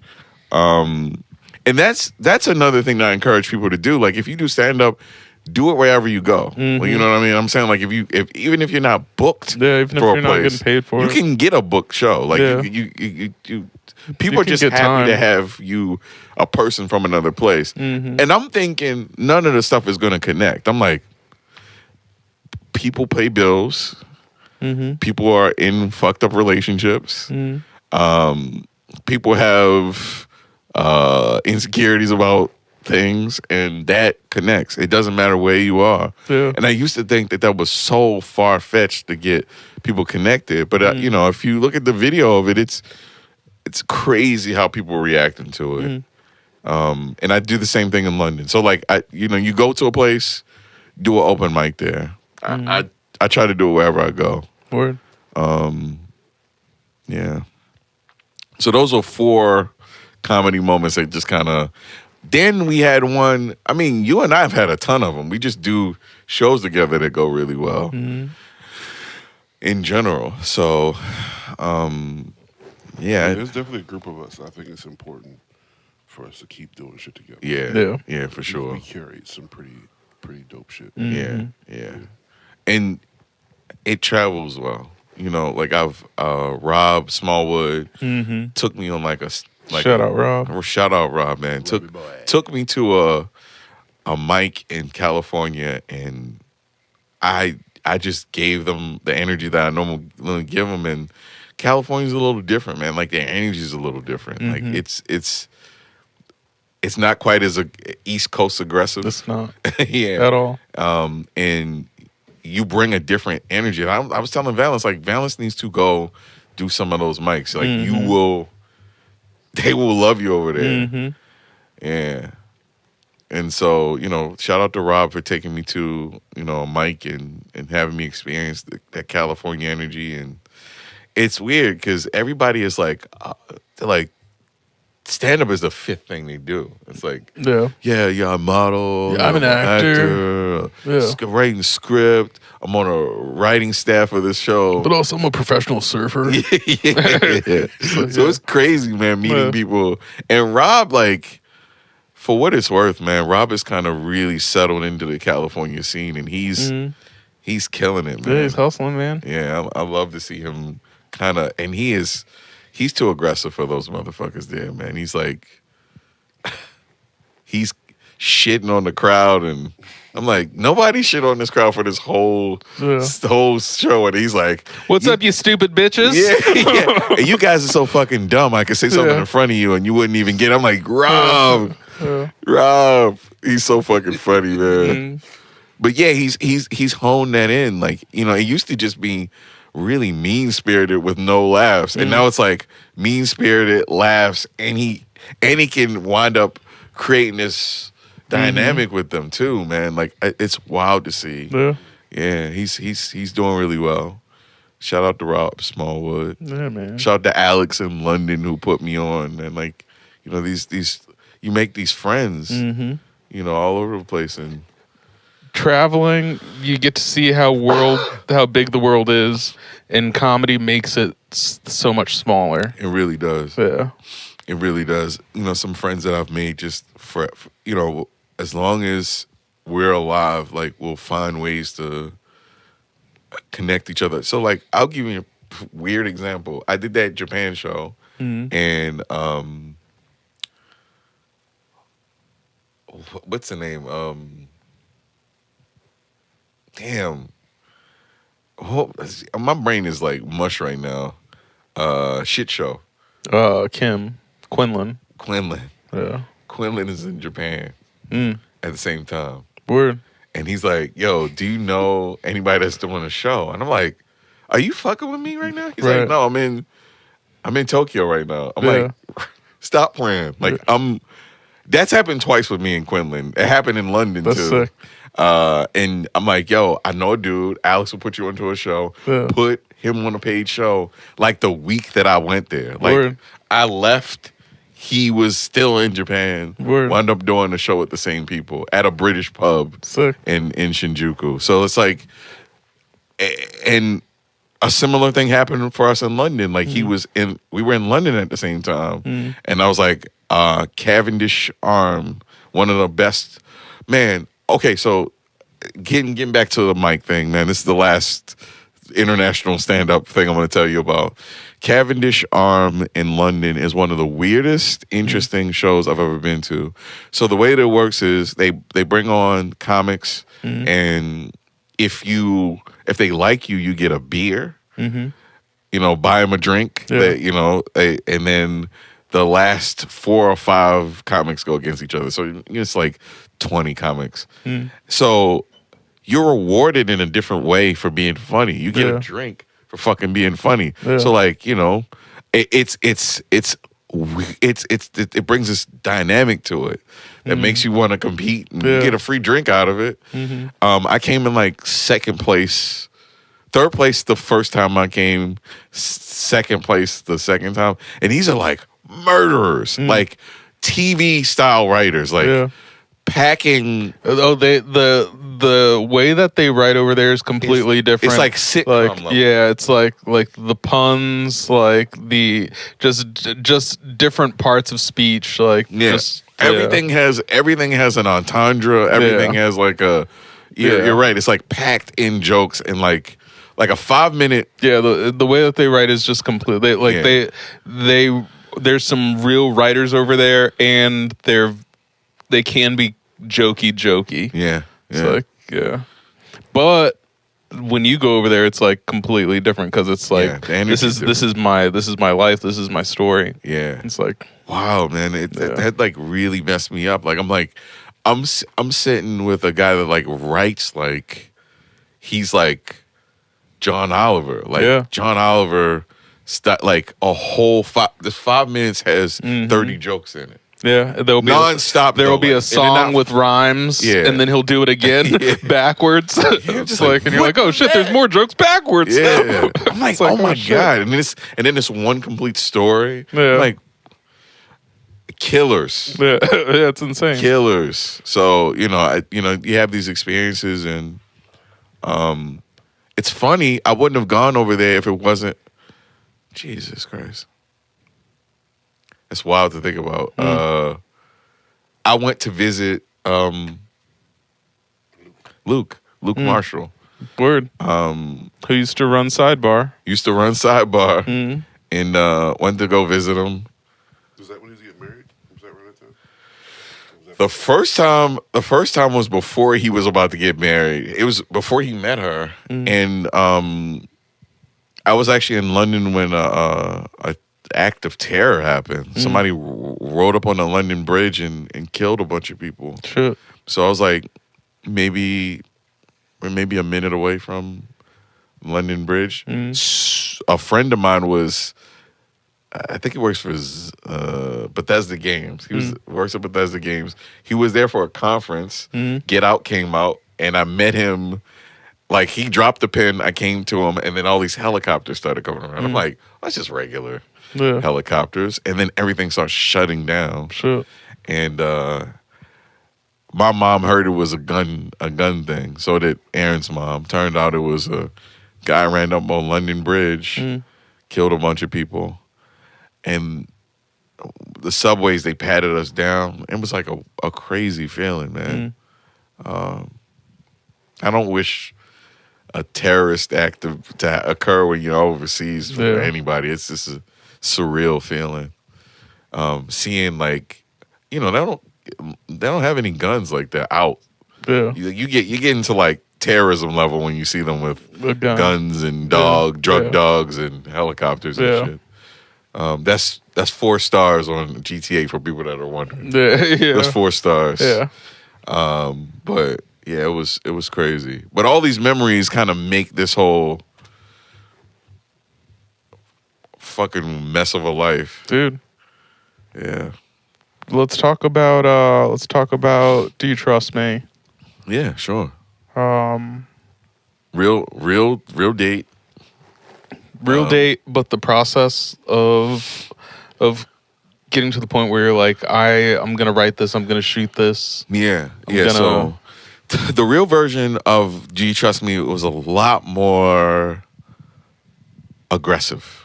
I was a lot more forward with the young lady. It was at an art show that turned into a diner date.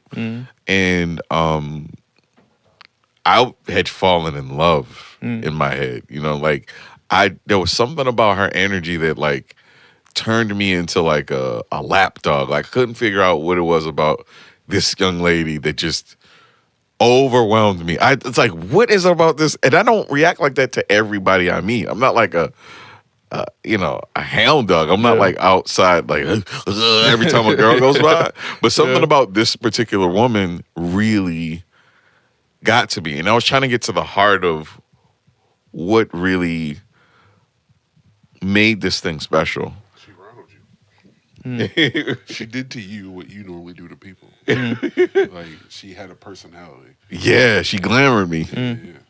She talked to you. Yeah. She had a personality and she talked to you. She talked to me. She had some big ass titties. Yeah, Katie got some big ass titties. But so wound up trying to get to the heart of what made the story special, and it was the diner part in the wallet thing. This woman really did take my wallet, and it was like a George Costanza wallet. I could barely sit without it affecting my back. Like I got like these sharp pains in my back, and she really did take my stuff, make a keep and throw away pile. Everything I took out, I had to talk about. And I was like, there's something about that is so unique that I feel like I have to make something about this. Meanwhile, I'm sitting there with my girlfriend while this is happening. Our date's just watching them. Yeah. We're just watching them. Yeah. And she is like blowing my mind. Like I did not understand what it was. And he's right, man. A lot of the times, I'm that for somebody else. It sounds weird saying it like that, but you know, you have this. I have this energy about, you know, it's like toward people, and she did it to me. It was like it was crazy. It was really affecting, and so you know, I wrote the script and really, I could picture it, but I couldn't. I needed somebody to translate it for me. So I had the script, and you know, Travis Marshall I knew took pictures and stuff, and I sent it to him, and Travis is one of those people that hears a million pitches and doesn't hear a lot of people acting on it. And I think that what you got to do with him, and this is something I've realized, it's just what he hears, and it used to be insulting to me, but I know what it is. You hear a million pitches with no action. You at some point you're gonna be like, all right, yeah, you got a script. You got a script about all right, yeah. And so you know, I sent it to him. He's like, this is good, and he's like, I'm gonna make a shot list for this. I'm like, are you sure? Like, he's like, I got this. Like, make a shot. I'm gonna make a shot list. This feels like something I could shoot. And then we picked the location. I wanted to do it in Baltimore, and it just worked out. I knew that I wanted Valance in it, and because he was there, that was just like a nod to the situation. Yeah. The original event happened in D.C., but I wanted it in a place that kind of looked like a diner. Yeah.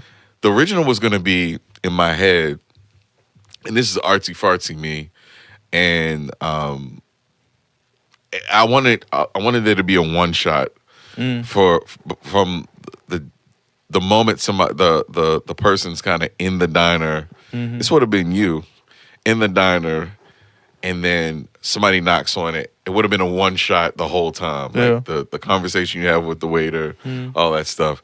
But I think Travis was more about finishing it. I think what he was trying to say, and I think that I was a little like overwhelmed with it, was he was kind of like, just make it first. Yeah. And then the next thing you make artsy. Yeah. But you got to make this thing first so you have it tangible in your head. Mm-hmm. So you can, you know, this stuff, you can extract it and it's there and then you can do whatever you want with it.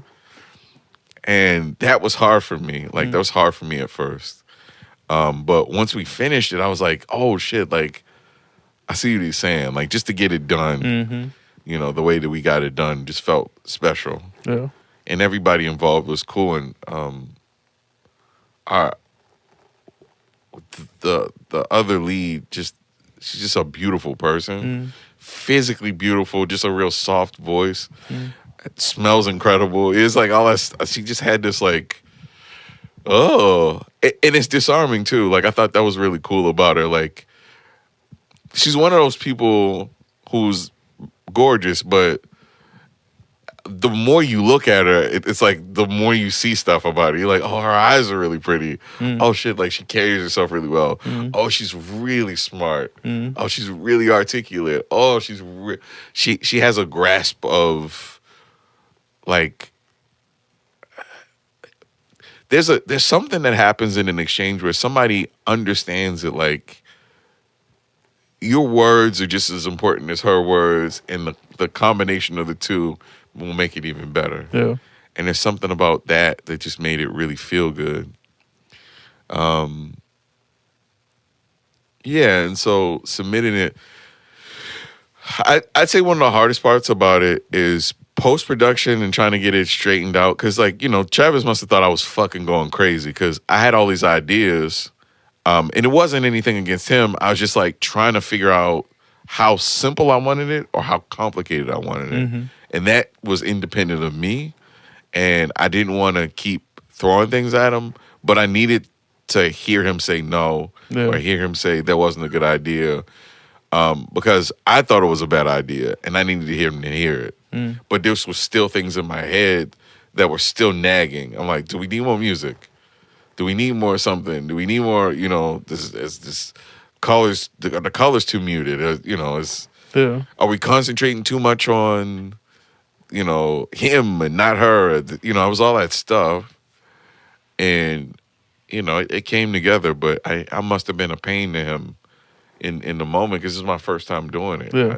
I was directing when I wasn't directing. Yeah. You know, I was directing the thing and then I was talking to him afterwards. Like, he must have been like, what the fuck is going on with this dude? Yeah, but that's the job. That's when you're directing something, when you write something, when you're creating something. Yeah. Especially if it's independent and you're self-producing, you are every single role. You are the actor, the director, your fucking craft services. Yeah. You're everything. Yeah. I hope I made it comfortable. You're the financier. You're fucking everything. That too. Yeah. And I hope I made it comfortable enough for you guys because it came across really well. My water was too cold. Oh. Yeah. Yeah. Did it like mess with your teeth? Yeah, it made it hard for me to act. Oh, shit. I'm so sorry, man. But it came out good. It came You out. feel that thing a few times. Yeah, dude. I feel bad that It was so cold, it made me more thirsty.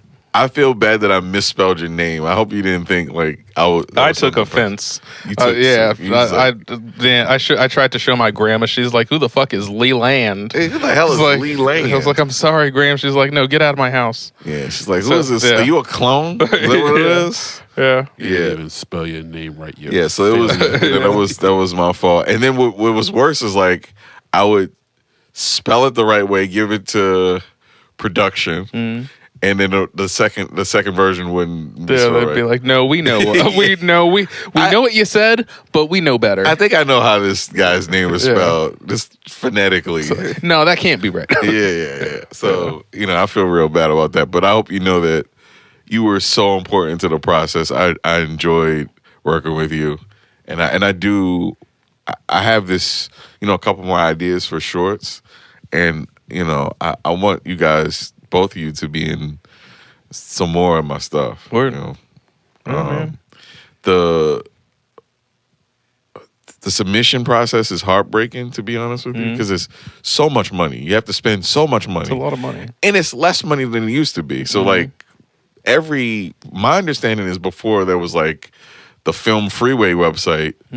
It was loosey goosey with what they could charge. So you could be spending $250 here, $100 there, $75 there. Yeah.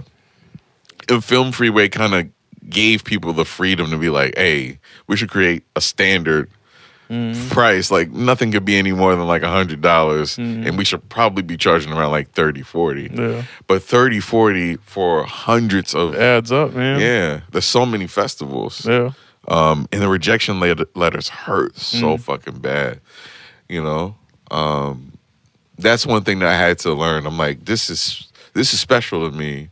And I shouldn't let the rejections... Stand-up didn't prepare you for the rejection? Because it's a different kind of rejection. Because here's what's even weirder.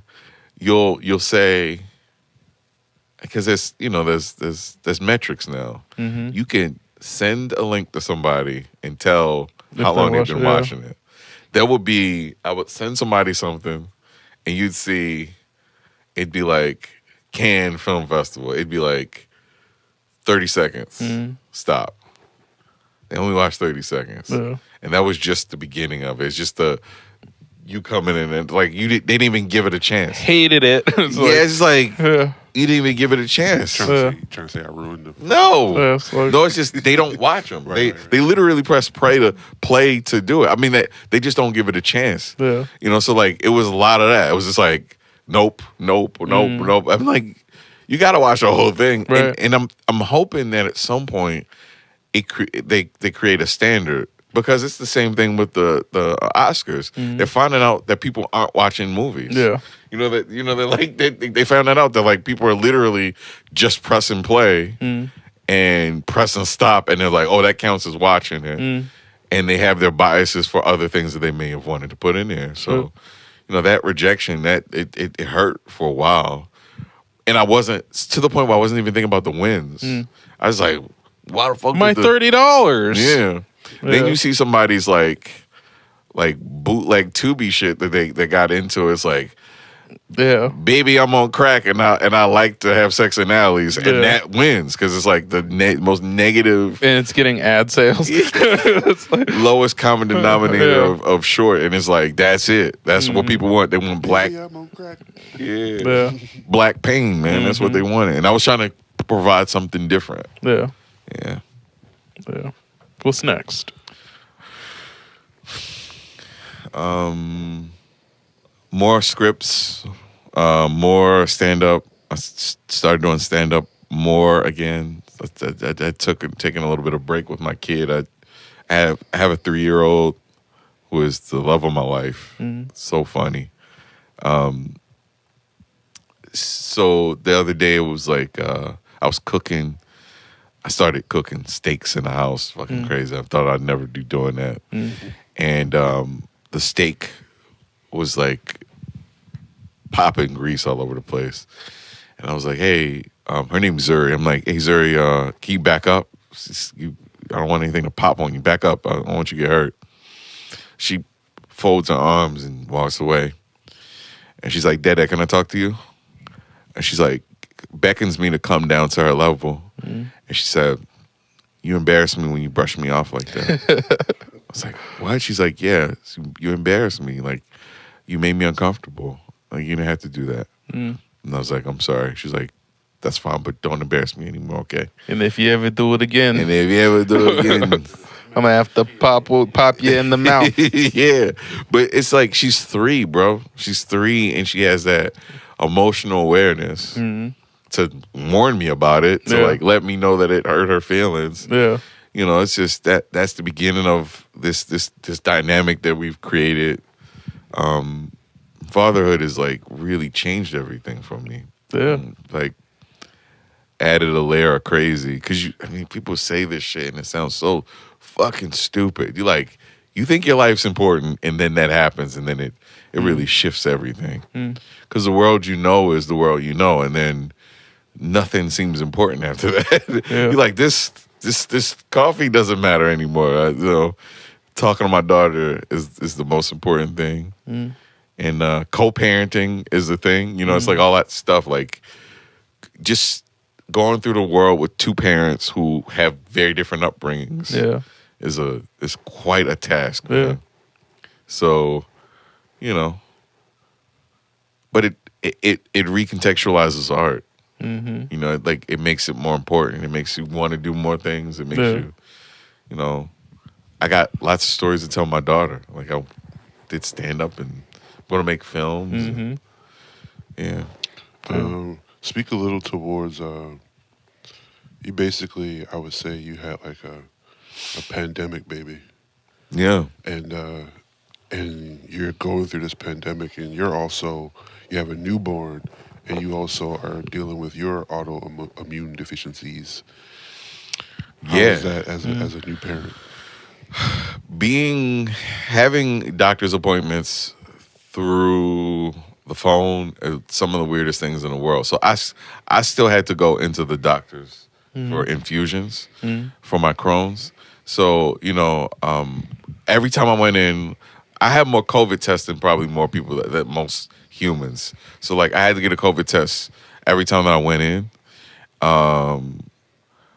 And so like there was this sense of like I didn't want to bring that to my daughter. You know, I was sick and having problems and communicating with my doctor and trying to raise my daughter. And this is my first kid that I've ever really been around. Yeah. You know, my wife was lucky. She was able to. She helped raise her niece, but I hadn't really had much experience with children at all. Yeah. At all. And so that was hard, man. Like I just, she felt so fragile. You're like, which way's the top? Which side's the Yeah, top? it felt like I squeezed too hard. She Yeah. just like fold up like a piece of paper. It just felt like really fragile. And I honestly may have fallen short because of that. May have led to the sequence of events that may have made things work out the way that they have with my wife, and our subsequent divorce. You know what I mean? So it was hard. It was really, if I could honestly, and we were older, so the support system is different when you're older and have a kid. Like people don't give a fuck quite as much. Yeah. Like all my friends have kids that are like 20. So like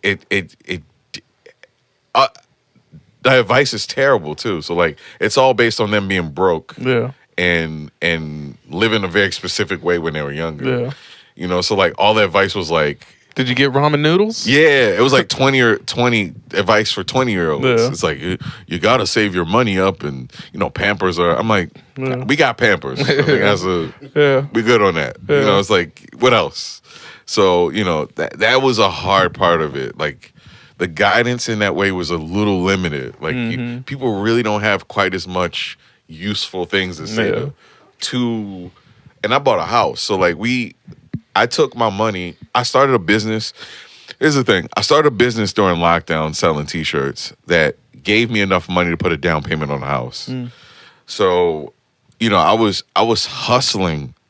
Like I didn't stop doing anything when You were like just like drop shipping Trump 2020 drop shirts? shipping. I released a hoodie, status apparatus hoodie during lockdown. Word. So it was you weren't drop shipping Trump merch? No. Just Which getting- would have been smart. Getting rich off the enemy? Which would have been super smart. Maybe I should have made some Trump shit. These shirts are the best shirts. Some of the best shirts you could Incredible possibly shirts. get. Yeah. So, you know, that part was hard. So like that was ironic, right? So like there were people that were suffering financially, and I wasn't suffering financially, but I was suffering mentally. I was deteriorating in a way. Like it wasn't the loneliness, it wasn't the isolation. It was But like it's also your health and my health. stress. But and nobody, and as much as people act like they can be sympathetic to sick people, they tend not to be, man. Like Because it's like, ew, gross, get away from me. yeah, your social battery for sick might people. catch it. Yeah, no, for real, that's like a real thing, though. People's social batteries for that shit is, if you're not living with somebody, it's one thing. When you live with them, you're like, Even when you're living with them, it's like your social battery kind of gets real short for like, that. all right, shit. I'm carrying the groceries in by myself again. Yeah. It's like, what the fuck's going on? So, you know, it was hard. It was really hard. And I think that another thing was because, you know, we had older parents. We just didn't want to endanger them. We also didn't want them to give our kid anything. So we didn't see a lot of my family hasn't met my daughter yet. That's like one of the harder parts about it. What the cool part is, she's at an age where she could travel a little more, so like I could take her places. But yeah, man, like that's one of the weirder parts. Like my extended family hasn't really met my daughter. Yeah. You know, and battling the sickness at the same time, and then trying to create a life for yourself. So like we were supposed to get married. Lockdown happened, and then we were still gonna have a wedding, but I was like, why don't we just take that money? I'll take the money that I've made, and then we combine it and put a down payment on the house. So instead of having a wedding, we had just the down payment on the house. And part of me kind of wishes that we had a wedding or of some sort. We had a Zoom wedding because the government didn't really allow for anything other than that at one point. Like, it was weird. So we had a Zoom wedding. So we used the government Zoom account to invite maybe like 50 people from all over the place to watch us get married in our living room. I was there. It's crazy, man. It's a crazy. Yeah. It was a crazy. That is. It feels surreal, and like just thinking about that for my daughter, and like trying to explain that to her when she gets older. It's like why the wedding photos are screenshots. Yes. Yeah. And it was like my daughter's only been around her grandmother and her aunt and her cousin, and then us for a really long time. So she basically is an adult in her head. In her head, she's a short adult. Yeah. And she doesn't really understand the kid idea. She's yeah. She'll look at another kid and be like, what is that kid doing? Yeah. You know what I mean? Like, even She hasn't been around kids to really know what it's like to She's be like, a what kid. is that little baby kid doing? Like, they don't seem to understand what's going on. So it did affect everything, man. And it's I think in general, there's a stain on our experiences for that 5 years or so that I don't know if everybody's being completely honest about. I can see it for. I work in the science space, in the IT space, in science, and I'm seeing kids that graduated from high school or now in college who do not have any social skills. Yeah. It's just not.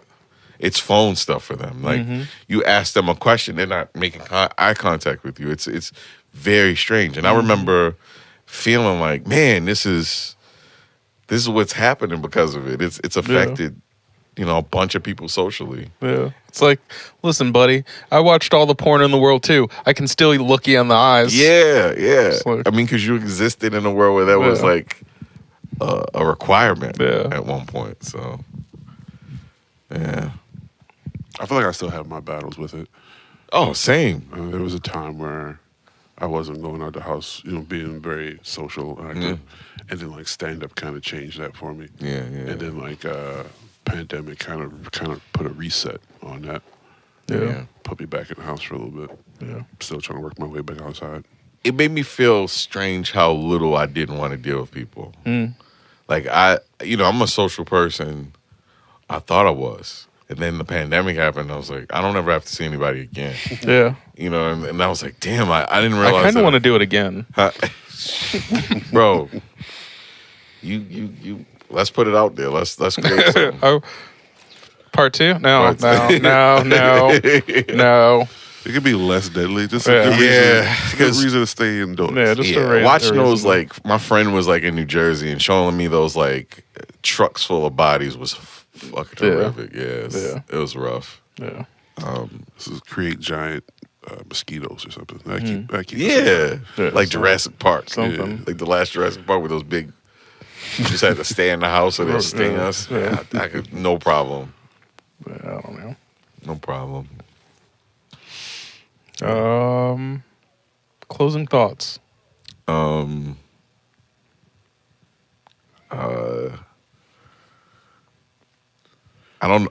paraphrasing. This I know is more truer than true. There's no one more youer than you. Dr. Seuss. I really do believe that. Stay true to yourself. Wear condoms if you can, if they're available. If not, just do some armpit stuff. Be careful in the world. Be kind to people. Protect people who are less who can't defend themselves. You know what I mean?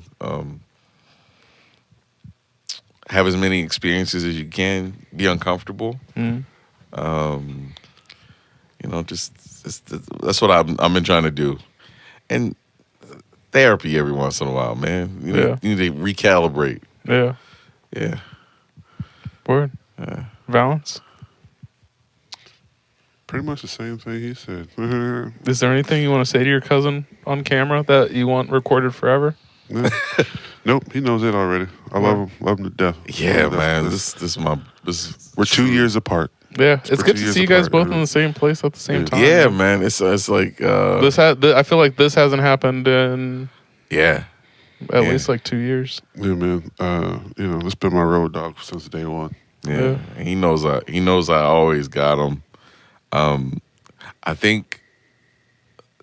thought that sometimes you think that people are going to grow apart, and he still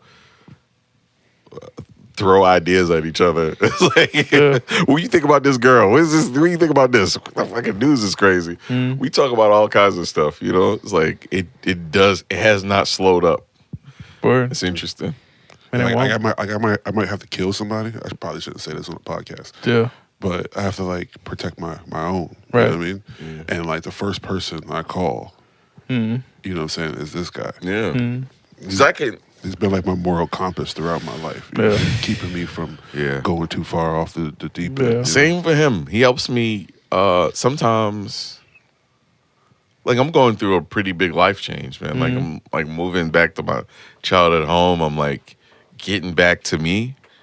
And he could have taken all the pieces of it and acted like all the people involved were terrible people, and he didn't. He could have been like, oh, she's a bitch and he's a bitch, and he didn't do that. He didn't make it. He's not trying to make an enemy out of everybody who isn't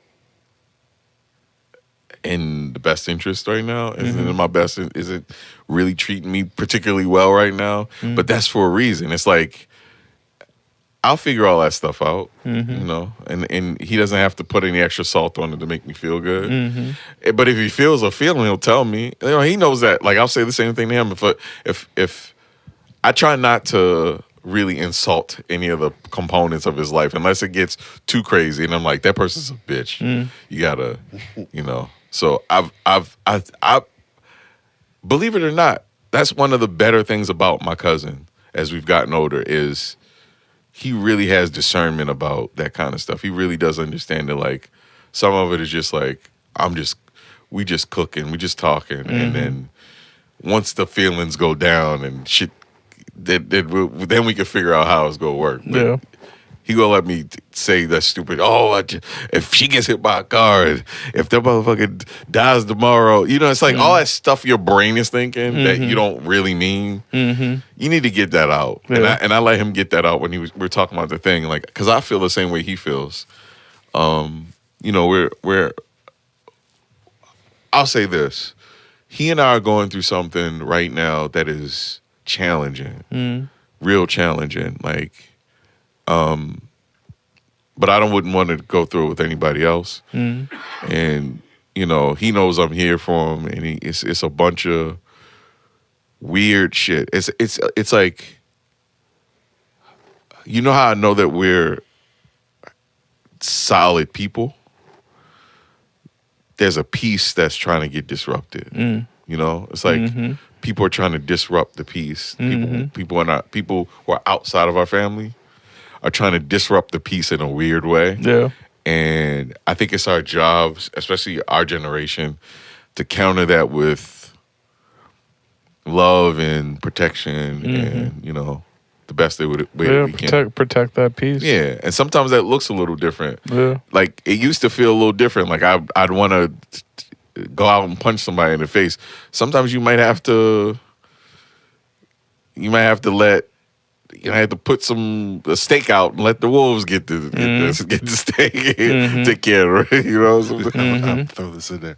When we were young, before we wrap this up, when we were young, it was these kids that lived like on the next block. Oh my God!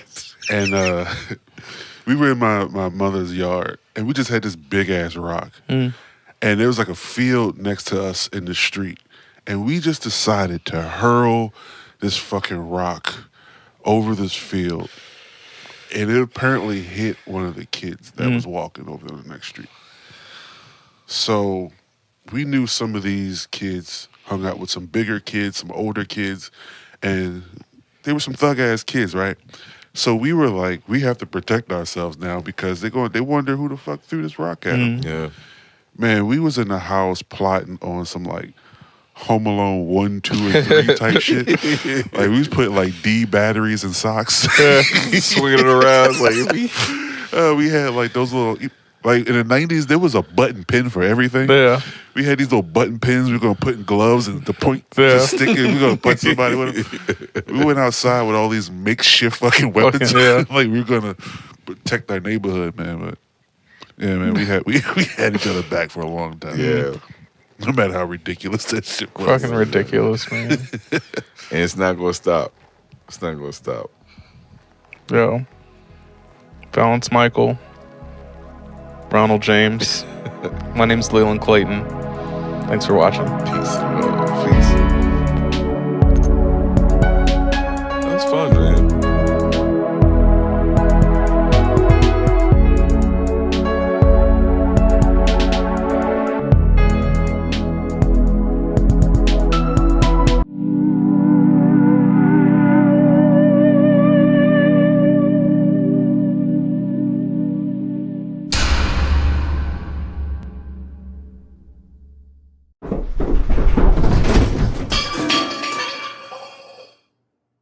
Sludge